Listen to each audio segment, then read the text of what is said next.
Penguin Random House Audio presents Linda, as in the Linda Murder, an Evert Bäckström novel, by Leif G.W. Persson.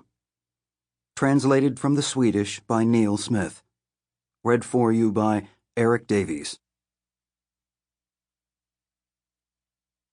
1. Vaxjo, Friday morning, July 4th. It was a neighbor who found Linda, and, all things considered, that was far better than her mother finding her. It also saved the police a great deal of time. Her mother hadn't planned to come back from the country until Sunday evening, and she and her daughter were the only ones living in the apartment. The earlier the better, as far as the police were concerned, and especially regarding a murder investigation. At 8:05 in the morning, the alarm had reached the Regional Communications Center of Vaxjo Police, and a patrol car that was in the vicinity had responded. Just 3 minutes later, they had reported back. The first patrol was in place. The woman who had sounded the alarm was safely installed in the rear seat of the patrol car, and they were about to enter the building to check the situation. The patrol car really ought to have been parked in the garage of the police station at that time, seeing as that was when the night shift was replaced by the day shift, and pretty much every police officer who was on duty was either in the shower or sitting in the staff room waiting for morning prayers and the handover meeting. The duty officer himself had taken the call. The two younger colleagues who picked up the request had already managed to acquire something of a reputation in the local force. Sadly, not wholly positive, and, seeing as the duty officer himself was twice their age, had 30 years in the force, and reckoned that he spent far too much time up to his neck in elk shit, his first instinct had been to send reinforcements, whoever that might be at this time of day. But while he was considering this, they had reported back once more. After just 8 minutes, and also on his cell phone, so that none of what they had to say would be overheard by anyone listening in.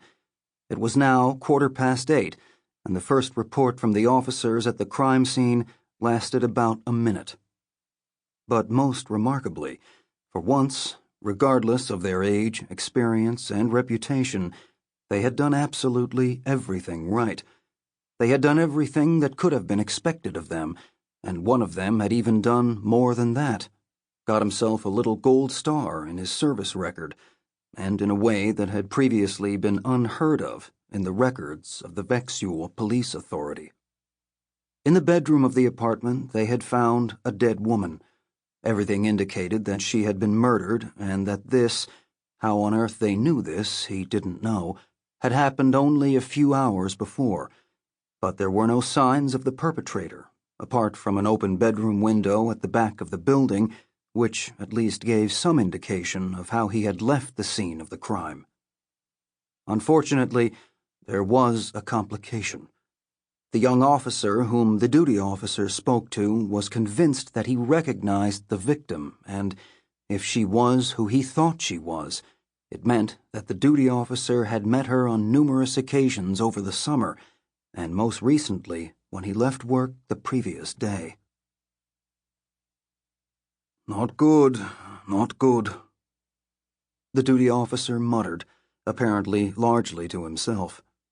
Then he had pulled out the little reminder list of what he should do if the worst happened to him at work.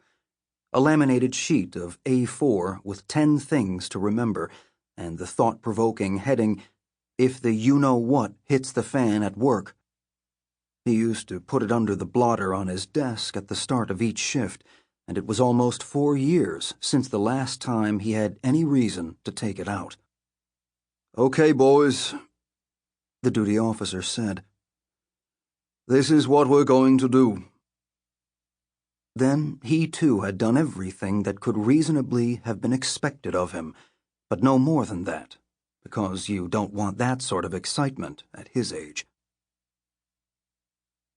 The patrol car that had arrived at the crime scene first contained 2 young police officers from Vaxjo.